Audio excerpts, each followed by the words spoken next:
At 7:42 on a Friday night, I was sitting alone at a corner table for two, pretending not to notice the waiter removing the second menu. That is a special kind of humiliation, by the way. Not dramatic enough for anyone to gasp. Not obvious enough for strangers to pity you openly. Just quiet enough that every time the front door opened, your spine straightened like a hopeful idiot. I had already checked my phone 6 times. No message, no missed call, no, sorry, running late, just my own reflection in the dark glass beside the booth, looking like a man who had put on his good Navy shirt for absolutely no reason. My name is Graham Porter. I was 33, a structural engineer in Columbus, Ohio, and most of my romantic life could be summed up as reliable man seeks woman who does not find reliability boring. My younger sister Beth had set up the date. She's smart, Beth had said.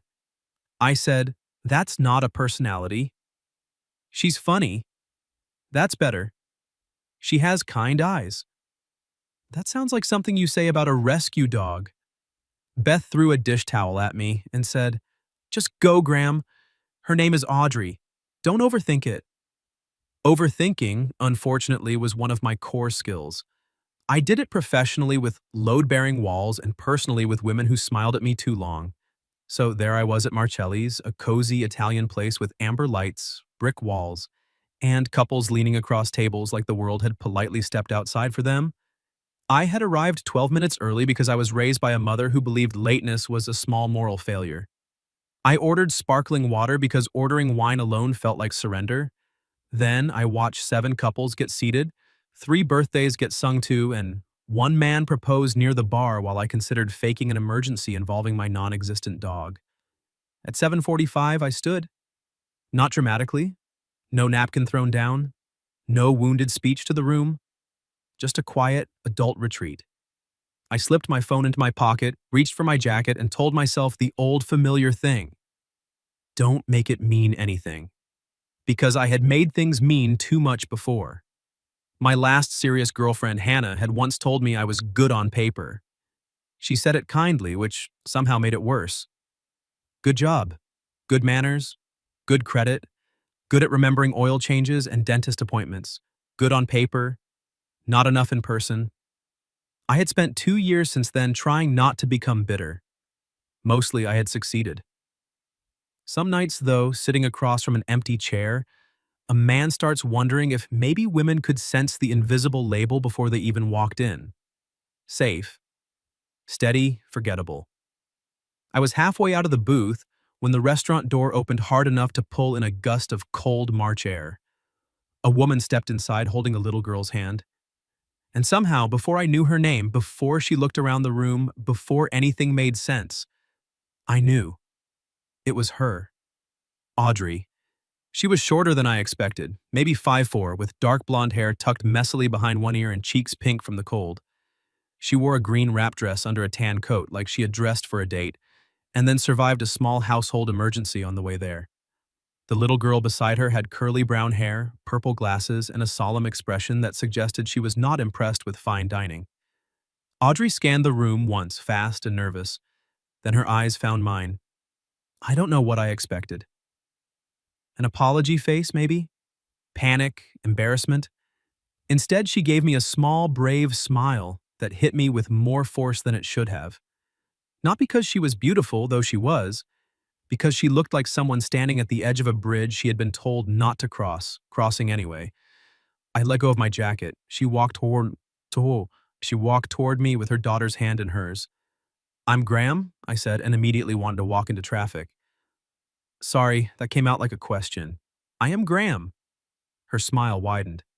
I'm Audrey Klein, she said, and this is Willa. Willa looked me up and down. You're taller than the picture.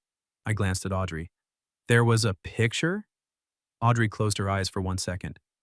Beth sent one? Of me? Yes. Recent? Depends how emotionally attached you are to your hairline. That surprised a laugh out of me.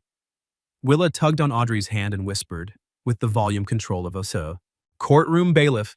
He laughed. That's good. Audrey's face turned a deeper shade of pink. I am so sorry, she said quickly. My babysitter canceled 10 minutes before I was supposed to leave. My backup was at urgent care with her son, and I tried to call Beth, but she didn't answer. I should have messaged you, but then Willa spilled orange juice on my phone, and it's currently doing that thing where it pretends to be dead, so I'll appreciate it more when it comes back. That's manipulative of it, I said. Very. We stood there in the narrow space beside the table. I could feel people glancing over. Not rudely exactly, but with that little flicker of interest adults get when a date becomes a scene. Audrey noticed too. Her shoulders tightened. I understand if this is too much, she said. Honestly, I can just… No, I said. It came out faster than I intended. Her eyes lifted to mine. I softened my voice. I mean, no, don't go. You're here. Willa raised one finger. I'm also here. You are, I said. And frankly, you're the only one so far who's given me a clear review of my height. She considered that. 4 stars. Out of 5? Out of 10. I don't know you yet. Audrey pressed her lips together, fighting a smile. And that did something dangerous to me. Something warm and immediate. I had expected awkwardness. Instead, there was this strange, bright charge between us. Half nerves and half humor, like we had both been handed a script and chosen to ignore it. The waiter returned, holding the second menu like it had personally offended him. Will there be 3 tonight? I looked at Audrey. Not at Willa, at Audrey. Because it mattered that she knew I wasn't just being polite to the child. I wasn't rescuing a mother from embarrassment. I was choosing to continue the date. If Audrey still wants to have dinner with me, I said, then yes. 3. For half a second, her face changed. The relief was there, sure, but under it was something else. Surprise, curiosity, a little caution. The look of a woman who had learned not to trust kindness too quickly. I do, she said quietly. Then, as if embarrassed by her own honesty, she added, but if you order the calamari, Willa may judge you. Willa nodded. Squid is a haunted noodle. I laughed again and pulled out the chair across from me. Audrey moved to sit, but Willa climbed into the chair first. Actually, Willa said, I need to sit by the wall because of suspicious people. Audrey sighed. She means waiters. They appear suddenly, Willa said. So Audrey slid into the booth beside her daughter, and I sat across from them. It was not the date I had pictured. It was better. Messier, yes, louder, stranger. There were crayons delivered with the breadbasket, and Willa immediately began drawing what she described as a horse with tax problems. Audrey kept apologizing every time her daughter interrupted, and every time I liked her more. Not because she was flawless, because she wasn't pretending to be. She asked me about my work, and when I told her I designed bridges and commercial buildings, she leaned her chin into her hand and said, So, if a building falls down, you're one of the people everyone blames? Only if I did my job poorly. And do you? Almost never. Confidence, she said. Dangerous. Accuracy. Worse. Her eyes held mine for a second too long, and the noise of the restaurant seemed to tuck itself behind us. I noticed the small gold fleck near her left iris. I noticed the way she tapped her thumb against her water glass when she was thinking. I noticed that she looked at me directly, like she was tired of men who made her feel like an inconvenience. Then Willa dropped a crayon. Audrey and I both reached for it at the same time. Our hands touched under the table. It was nothing. Barely skin against skin. But she froze. So did I. When we came back up, the crayon in my hand, neither of us spoke for a heartbeat. Willa looked between us, then she said, Mommy, your face is doing the thing. Audrey took the crayon from me without looking away. What thing? I asked, because apparently I had no survival instinct. Audrey gave me a warning smile. Graham! Willa leaned forward and whispered, the face she made in the car when she said she hoped you were nice, Audrey. Covered her eyes with one hand. I should have let her off the hook. A better man might have. But I smiled and said, for the record, I was hoping the same thing. Audrey lowered her hand. The banter faded. Something softer stepped in. You were? She asked. Yeah, I said. I was. For the first time that night, she looked like she believed I had been waiting for her, not just for a date-shaped person to fill the chair. Dinner arrived. Willa got buttered noodles. Audrey got chicken piccata.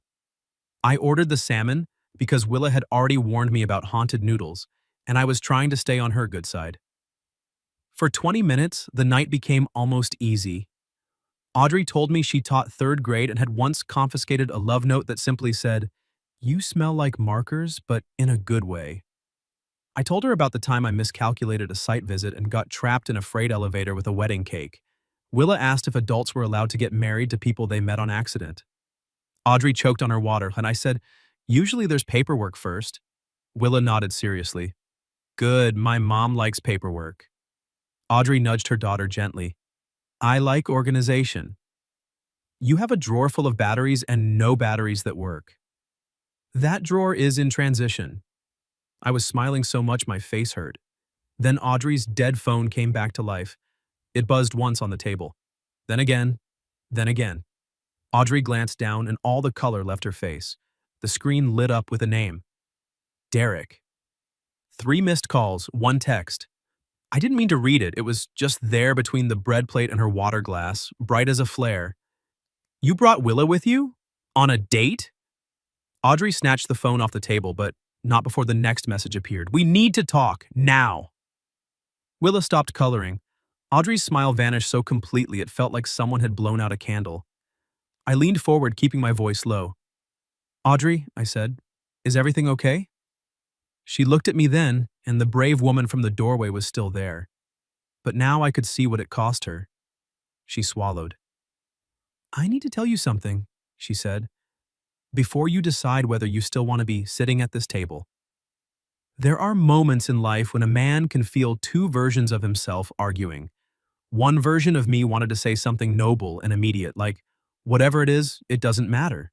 The other version, the one with a mortgage, a cautious heart, and a history of women choosing someone else, knew that was a lie. Of course it mattered. But Audrey looked across the table at me with her phone clenched in her hand and her daughter pretending very hard not to listen. And I realized the question wasn't whether it mattered. The question was whether she deserved room to speak before I decided what kind of man I was going to be. So I set my fork down. "I'm listening," I said. Audrey exhaled shakily. "Derek is Willa's father." Willa drew one aggressive purple line across her horse's tax documents. Audrey noticed and lowered her voice. "He and I have been divorced almost 3 years. It wasn't dramatic at first, just exhausting. We got married too young, and then we became parents before we became good partners." "That happens," I said. Her eyes flicked to mine, grateful and guarded. "He has Willa every other weekend. This was supposed to be my weekend, but he asked to switch because of a work thing. Then he changed his mind this morning. Then my sitter canceled tonight, and I thought—" She gave a small, embarrassed laugh. "I thought I could still have one normal adult evening."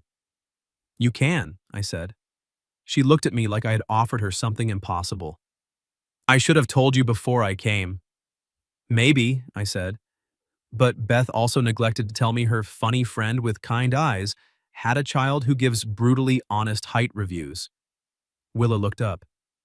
"It was constructive." "Exactly." Audrey's mouth twitched, but the worry didn't leave her face. "Derek doesn't like surprises," she said. I glanced at the phone. "He tracks your location?" "No, Willa has a kid watch, for safety. He can see where she is when she's wearing it." Willa lifted her wrist slowly as if it had betrayed the family. "I forgot," Audrey murmured. Her phone buzzed again.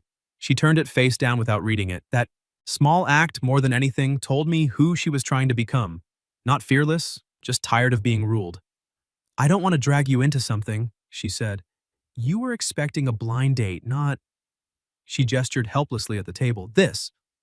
I looked at Willa, who was now giving her horse a briefcase. Then I looked back at Audrey. "I was expecting dinner with a woman named Audrey," I said. "So far, that's my favorite part of the night." Her face softened. It happened slowly, like a flower opening in cautious sunlight. "Your favorite part?" she asked. "The top 3 are you walking in, You insulting my hairline by implication? And learning squid is a haunted noodle. I did not insult your hairline. I questioned your emotional attachment to it. Which is worse, more nuanced. Willa sighed. Are you two flirting? Audrey went red. I leaned back. I believe your mother is cross-examining me. With her face? Willa, Audrey warned, but she was smiling now. And there it was again, that bright current between us. The restaurant noise, the unanswered messages, the complications all dimmed for a second. It was just Audrey looking at me like maybe she had forgotten she was allowed to be wanted. Not managed, not judged, wanted. The waiter came by and asked about dessert. Audrey immediately said, "No, thank you." At the same time, Willa and I said, "Yes." Audrey stared at me. You're siding with the child? I'm siding with tiramisu. Traitor. Dessert is a neutral territory. Willa nodded gravely. He understands diplomacy. So we ordered 1 tiramisu and 3 spoons. It became somehow our first real date moment. Not the table, not the introductions, not even the accidental hand touch under the table. It was the dessert. Audrey took a careful bite, closed her eyes for half a second, and made the tiniest sound of pleasure. I should not have noticed. I noticed. When she opened her eyes, she caught me noticing. Neither of us looked away. That good? I asked, my voice lower than before. Her smile turned private. Better than good. I felt that smile somewhere behind my ribs. Willa shoved her spoon between us. Less staring, more sharing. Audrey laughed, and the sound loosened something in me I hadn't known was tight. A few minutes later, Willa announced she had to use the restroom with urgency but not drama, and Audrey rose to take her. Before she did, she paused beside my chair. Don't leave, she said. It was meant as a joke. Mostly. I looked up at her. She was close enough that I could see a tiny smear of powdered sugar on her lower lip. I won't, I said. Her gaze dropped to my mouth for one impossible second. Then Willa tugged her hand and the moment broke. While they were gone, Audrey's phone buzzed again. I did not touch it. I didn't even look at the screen after the first flash. But I did sit there with my hands folded, quietly furious at a man who could turn a woman's first laugh in weeks into a thing she felt guilty for having. When Audrey returned, Willa skipped ahead to the booth. Audrey moved more slowly. He's outside, she said under her breath. My whole body went still. Derek? She nodded. He says he just wants to talk. I glanced toward the front windows. Through the reflection of candlelight, I could make out a man standing near the curb in a dark coat, phone in hand. I wanted to stand up. I wanted to be 6 inches taller than I was and make some primitive claim about leaving her alone.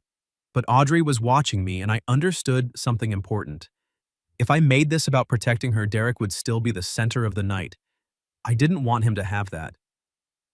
What do you want to do? I asked. She blinked. Not, what did he say? Not, do you need me to handle it? What do you want? Her lips parted slightly. I want to finish my dessert, she said. So I picked up my spoon.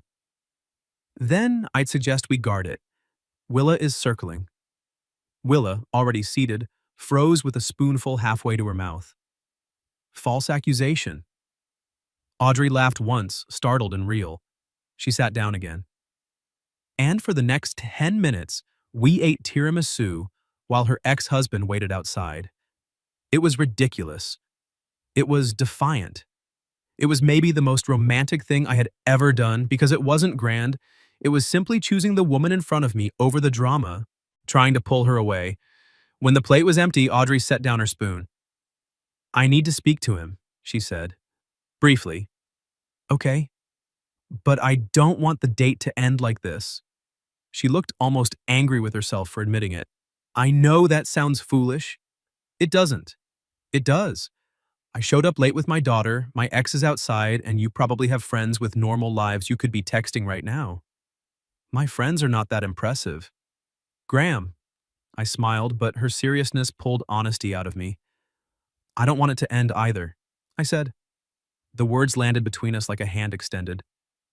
Audrey's eyes shone a little. Then, slowly, under the table, she reached across the space between our knees. Her fingers brushed mine. This time, it wasn't an accident. I turned my hand palm up. She slid her fingers into mine. It lasted only a few seconds. Willa was busy putting crayons back into the box in rainbow order, and the waiter was somewhere near the kitchen. No one saw, but I felt it everywhere. Audrey squeezed once, then let go. "All right," she whispered. "I'll be right back." "I'll be here." She stood, then hesitated.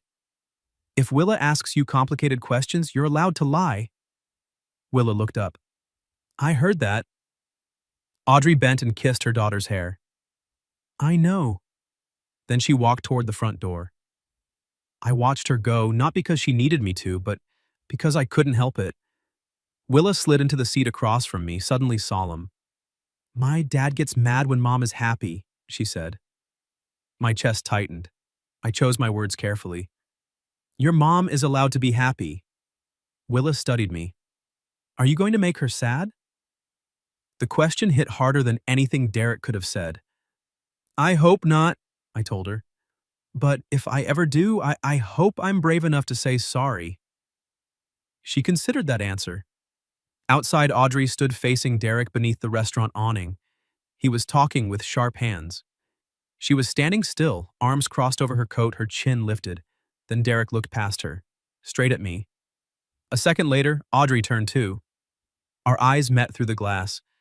And instead of looking embarrassed, instead of looking away, she gave me the smallest smile. A choice. I smiled back. Derek saw it. His face changed. Then Audrey said something to him, turned around, and came back inside. She didn't hurry, she didn't shrink. She walked right to our table, picked up her coat, and looked at me. "Would you like to walk us to the car?" she asked. I stood. "I'd like that very much." The cold hit us as soon as we stepped outside. Willa made a sound of personal betrayal and pulled her hood over her curls. Audrey buttoned her coat with one hand, her other hand hovering near Willa's shoulder as if she was reminding herself not to grab too tightly. Derek stood by the curb, tall and broad-shouldered, with the practiced impatience of a man who thought the world should speed up when he frowned. "Audrey," he said. She stopped, but she didn't move toward him. "We already talked." "We didn't finish." "Yes," she said. "We did." His gaze cut to me. I had been stared down by building inspectors, angry contractors, and one city councilman who believed gravity was a negotiable expense. Derek had a different kind of stare, personal, measuring, like he was deciding what category to put me in. Threat, idiot, temporary. I kept my hands visible and my voice even. "Evening." He ignored me. "Willa, come here." Willa's mittened hand tightened around Audrey's. Audrey's voice stayed calm. "She's going home with me tonight, like we agreed." "I didn't agree to you taking her on dates with strangers." Audrey flinched. Just a little. I hated that I noticed.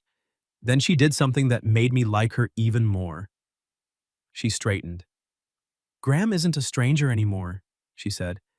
"And this conversation isn't happening in front of her." Derek's jaw moved. For a second, I thought he might push it. Instead, he gave a short laugh with no humor in it. "Fine. We'll talk tomorrow." "Email me," Audrey said. "Don't be like that." "I'm being exactly like that." Willa whispered, "Mommy is using her teacher voice." I looked down. "It's very effective. It works on boys named Braden." I believe it. Audrey's mouth twitched despite herself. Derek saw that too. His eyes narrowed, and I braced for another jab, another attempt to hook her attention. But Audrey had already turned away. "Good night, Derek." We walked to her car without speaking, not because there was nothing to say, because the air was full of everything. Her car was an older blue Subaru parked half a block down. Willa climbed into the back seat, then immediately began negotiating for a song called "The Dragon One," which Audrey claimed not to know and Willa claimed was a lie. I stood beside the open driver's door while Audrey buckled her daughter in. The dome light made a halo of her hair. Her hands shook once on the seatbelt so quickly I might have missed it if I hadn't been watching. When she shut the back door, we were suddenly alone on the sidewalk. Not truly alone. Willa was 2 feet away behind glass, fogging the window with her breath and drawing a face in it, but alone enough. Audrey turned to me. I'm sorry. That's your second most used phrase tonight. What's the first? Willa, please don't. She laughed, and the relief of hearing it again made me foolishly happy. I had this fantasy, she said, leaning back against the car. Not a big one, just dinner, adult conversation, maybe dessert if things went well. We had dessert. We did. And adult conversation. Some. And a horse with tax problems. A highlight. Her smile faded into something softer. I didn't want you to see that part of my life first. I stepped a little closer, slowly enough that she could step away if she wanted. She didn't. What part did you want me to see? I asked. Audrey looked at me for a long moment. The streetlight caught the gold in her eyes.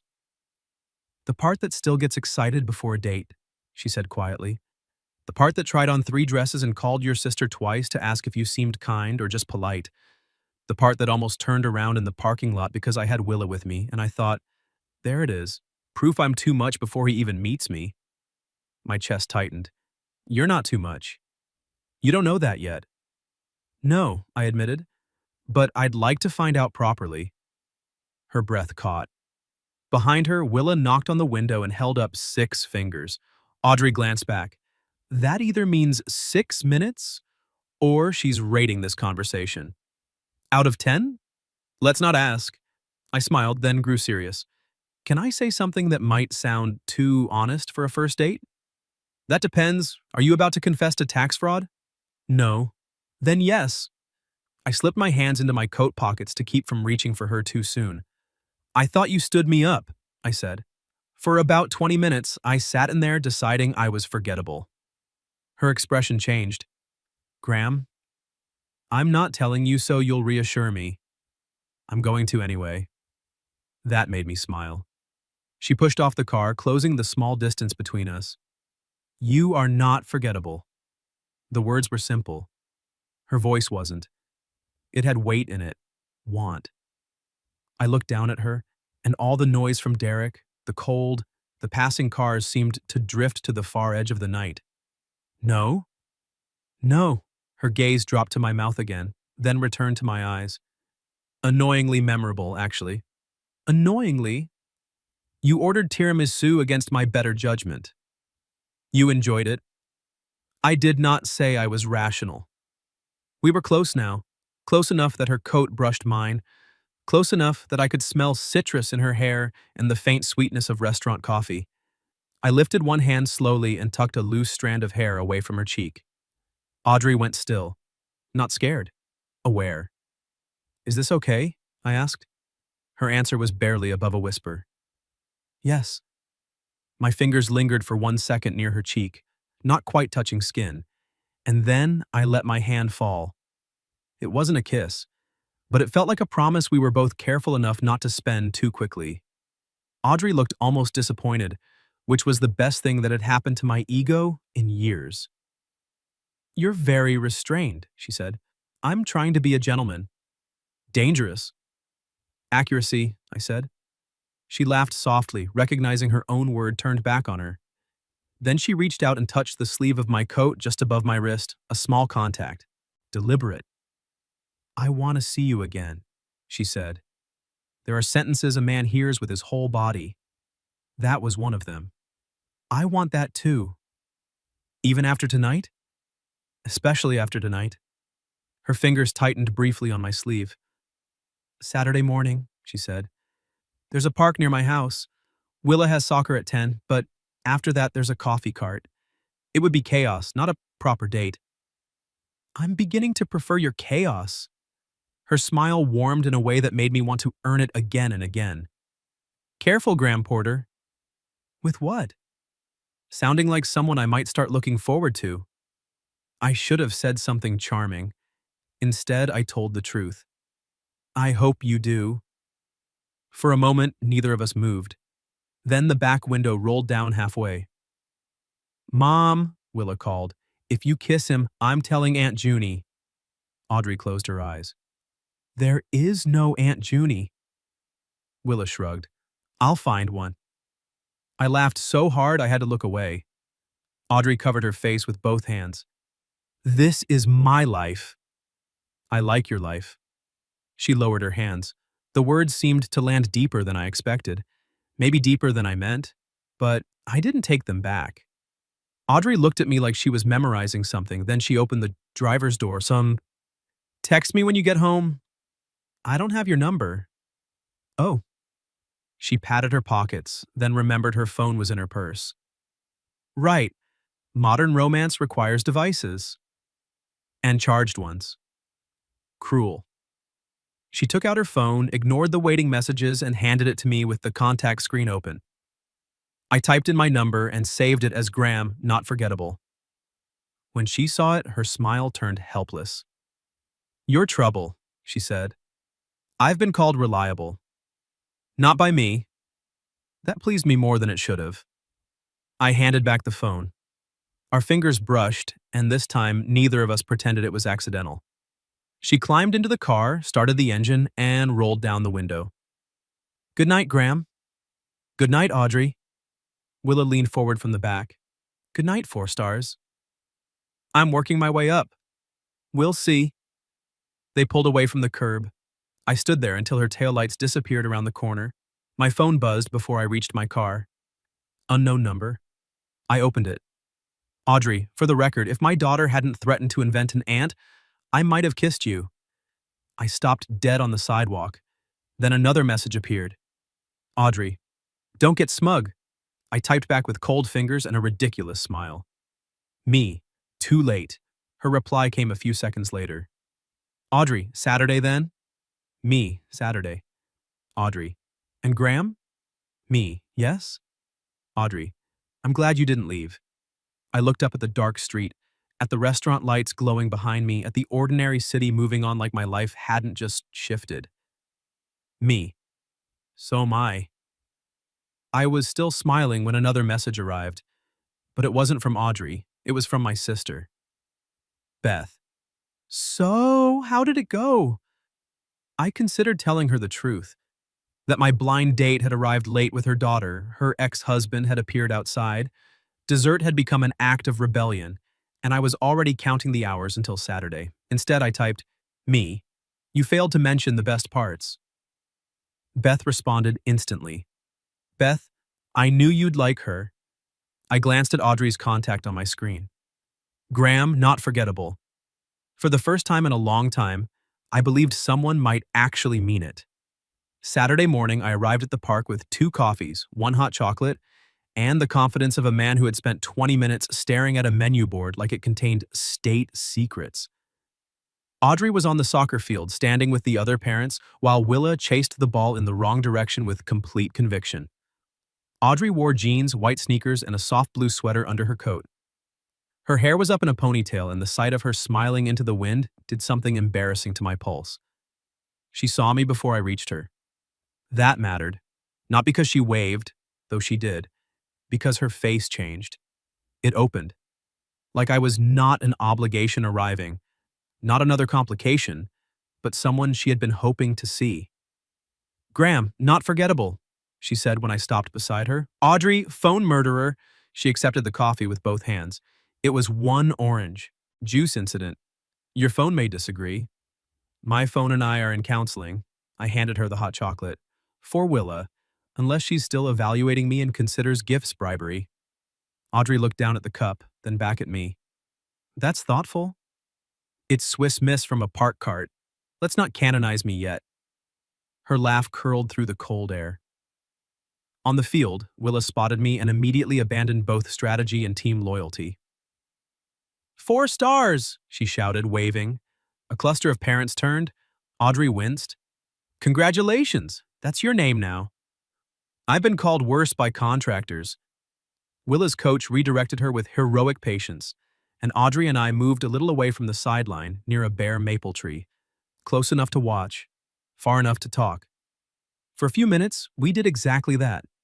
We talked about nothing important, coffee temperatures, childhood sports injuries, the universal horror of school fundraisers. Audrey told me she had once sold 92 tubs of cookie dough because Willa wanted a glow-in-the-dark pencil case. I told her I had played one season of middle school basketball and scored 2 points for the wrong team. That explains so much, she said. About my character? About your height rating? I put a hand over my heart. Cruel before noon. I'm nicer after lunch. I'll remember that. The banter was easy, but underneath it was something less practiced. Every time our shoulders brushed, she noticed. Every time she smiled at me and looked away, I felt like I'd been handed a secret. Near the end of the game, my phone buzzed. I ignored it. Audrey noticed. You can check that. I can also not check it. What if it's urgent? Unless a bridge is texting me, it can wait. Her expression softened in that way I was starting to crave. After the game, Willa accepted the hot chocolate with suspicion, took one sip and said, 5 stars. Out of 10? I asked. Out of 5, don't get weird. Audrey covered her smile with her coffee cup. We walked to the playground after, Willa racing ahead to the swings. Audrey and I followed slowly along the paved path. The morning had warmed just enough for the frost to melt off the grass. I got an email from Derek last night, she said quietly. There it was, the shadow at the edge of sunlight. I waited. He apologized, she said, sort of, then asked if we could reset expectations, which means he wants to decide what my life is allowed to look like when Willa's with me. What did you say? I haven't answered yet. Her hand tightened around her coffee. Part of me wants to write 3 paragraphs with bullet points and legal citations. And the other part? Wants to say no thank you and then take a nap. That second part sounds wise. It also sounds terrifying. We stopped near a bench. Willa was pumping her legs on the swings, shouting something about being a rocket accountant. Audrey stared at her daughter for a moment. I used to think peace meant keeping him calm. I'm trying to learn that peace can mean letting him be upset and not handing him my whole day. I looked at her then, really looked. Not at the pretty woman in the blue sweater, not at the mother managing schedules and snacks and emotional weather, at Audrey, the woman fighting to reclaim quiet pieces of herself. I like that part of you, I said. She turned. Which part? The part that's learning? Her eyes grew shiny, but she smiled. That's a dangerous thing to say to a teacher. I stand by it. For a second, I thought she might make a joke. Instead, she stepped closer. I'm scared, she admitted. Not of Derek hurting me, not like that. I'm scared that dating will make me feel foolish. That I'll want too much too quickly because I've been lonely longer than I like admitting. Her honesty knocked the air out of me. I'm scared too, I said. You? Me? Of what? That I'll be convenient, nice, stable. The man people appreciate but don't ache for. Audrey's gaze moved over my face, slow and tender. Then she set her coffee on the bench and reached for my hand. Right there in the park, with kids shrieking and a dog barking and Willa attempting to touch the sky, Audrey threaded her fingers through mine. I don't think convenient is the word for what I feel when you look at me, she said. My heart forgot its job for a second. What is it? Her cheeks pinked. Don't make me do vocabulary before lunch. You're a teacher. I teach 3rd grade. We have word banks. I smiled, but I didn't let her hand go. She looked at our joined hands and took a breath, like she was choosing courage on purpose. Hopeful, she said. Nervous, curious. Her thumb brushed mine. A little reckless. That last one sounds promising. It sounds inconvenient. Good. She laughed softly, and then the laughter faded. We were close now. Not almost close. Close. Graham? She whispered. I bent my head. Yes? If you're still being a gentleman, I'm going to start taking it personally. That was the only invitation I needed. I kissed her. Gently at first, because the first kiss with a woman like Audrey felt like something that deserved care. Her lips were cool from the morning air and soft beneath mine. She inhaled, surprised, then leaned in. Not a lot. Enough. enough that her free hand came to rest against my chest, enough that I felt the tremor in her fingers and knew it matched something in me. When I drew back, her eyes stayed closed for half a second. Then she opened them and smiled. "Oh," she said. I laughed under my breath. "Good, oh. Very inconvenient, oh." From the swings came a long, scandalized gasp. We turned. Willa was staring at us, one hand clamped over her mouth, eyes enormous with delight. "I'm telling Aunt Junie," Audrey groaned and dropped her forehead briefly against my shoulder. I froze, then carefully, wonderfully rested my chin near her hair. "You really need to meet this woman," I said. Audrey laughed into my coat. It was the best sound in the park. We spent another hour together. Willa showed me how to properly launch a swing without adult fear. Audrey and I shared a cinnamon pretzel from the coffee cart, arguing over who got the sugariest piece. At one point, a smear of cinnamon stuck to the corner of her mouth, and because I had kissed her once and apparently become a bolder man, I wiped it away with my thumb. She caught my wrist before I could pull back. Her eyes met mine. "Careful," she said. "With what?" "Making me like you in public." I lowered my voice. Should I save it for private?" Her blush answered before her words did. "Maybe." By noon, Willa was muddy. Audrey was relaxed in a way I hadn't seen yet, and I was dangerously close to imagining future Saturdays. Then Audrey's phone chimed. She glanced at it, and her smile faltered. I did not ask immediately. I waited until she looked up. "It's Derek," she said. "He wants to meet tomorrow. Says if I'm going to bring new men around Willa, we need a formal discussion." Her shoulders drew in. The old reflex. Then she looked at me, and I saw her fight it. "I'm going to tell him no," she said. "Not no to talking about Willa. No to making it an ambush. I'll suggest email. Or mediation if he wants formal."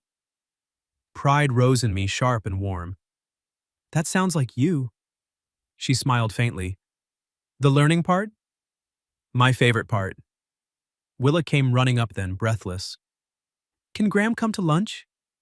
Audrey blinked. I looked at her, giving her the choice. She looked at me for one long second, then slipped her hand into mine again. "Yes," she said, "if he wants to." I squeezed her hand. "I want to." Audrey's smile returned, brighter this time, chosen in spite of the message waiting on her phone. And as we walked toward the parking lot, Willa skipping ahead, Audrey's fingers warm in mine, I understood something that scared me more than Derek ever could. I wasn't just hoping for another date anymore. I was hoping for a place in her life. Lunch that Saturday was grilled cheese at a place with paper boats instead of plates, because Willa insisted fancy restaurants were too stressful for noodles and feelings. Audrey sat across from me, her knee occasionally bumping mine beneath the table. The first time, she apologized. The second time, she didn't. The third time, she looked right at me and smiled.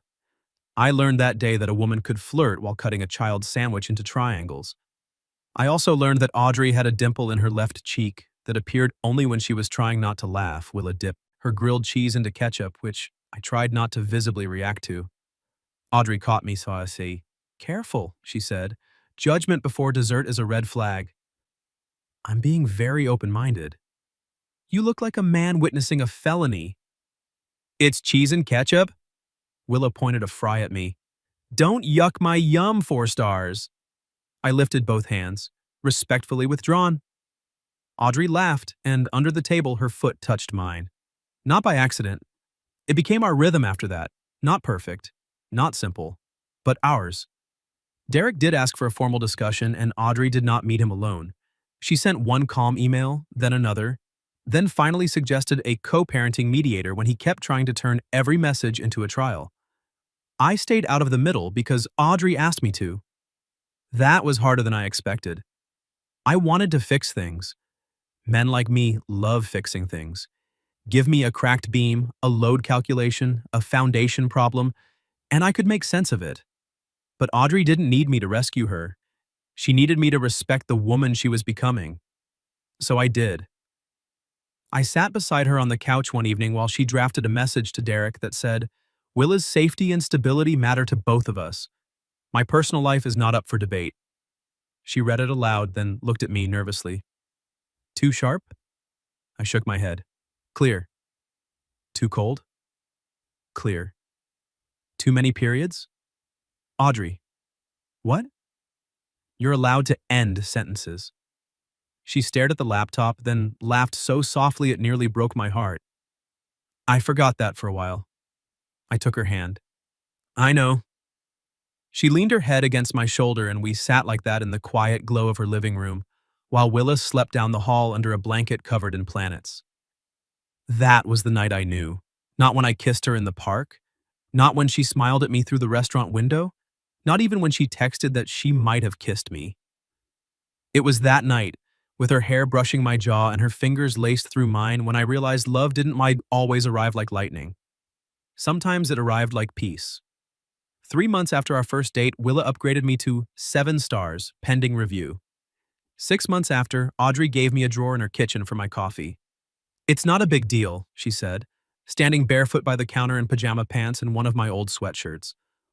I looked into the drawer. It contained my favorite dark roast, a travel mug, and the cinnamon tea I pretended not to like but always drank when she made it.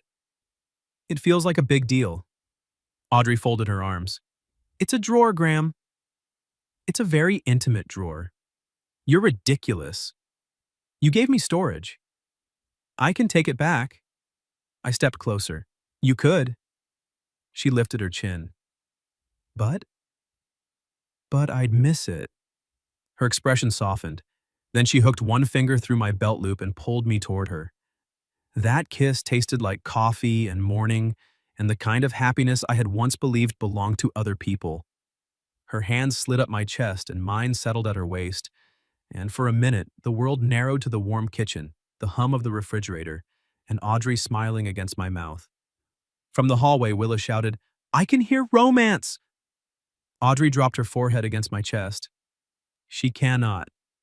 I have excellent ears, Willa yelled. I kissed the top of Audrey's head. 7 stars, pending review. She likes you. She has a strange way of showing it. So do I, Audrey said, looking up at me. No, you're pretty clear. Her smile trembled a little. Am I? I cupped her cheek. Audrey. She searched my face like she was still surprised to find me there. I love you, she whispered. The words were small, but they changed the room. I forgot how to breathe. Then I kissed her once, gently, because I wanted her to feel my answer before I said it. I love you too. Her eyes closed. Behind us, Willa appeared in the hallway holding a stuffed dragon. Does this mean Graham is staying for pancakes? Audrey laughed through tears. I looked at Willa. That depends. Are they ketchup pancakes? She gasped. I'm not a monster. By the following spring, my apartment lease ended and I moved into the little blue house with the crooked mailbox and the porch Audrey kept saying she wanted to repaint. We did repaint it. Eventually. Well, Audrey painted.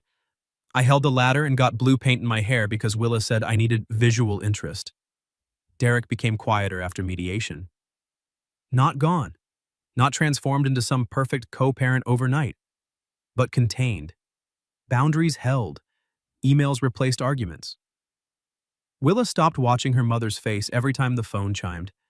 And Audrey changed too. Or maybe she simply returned to herself.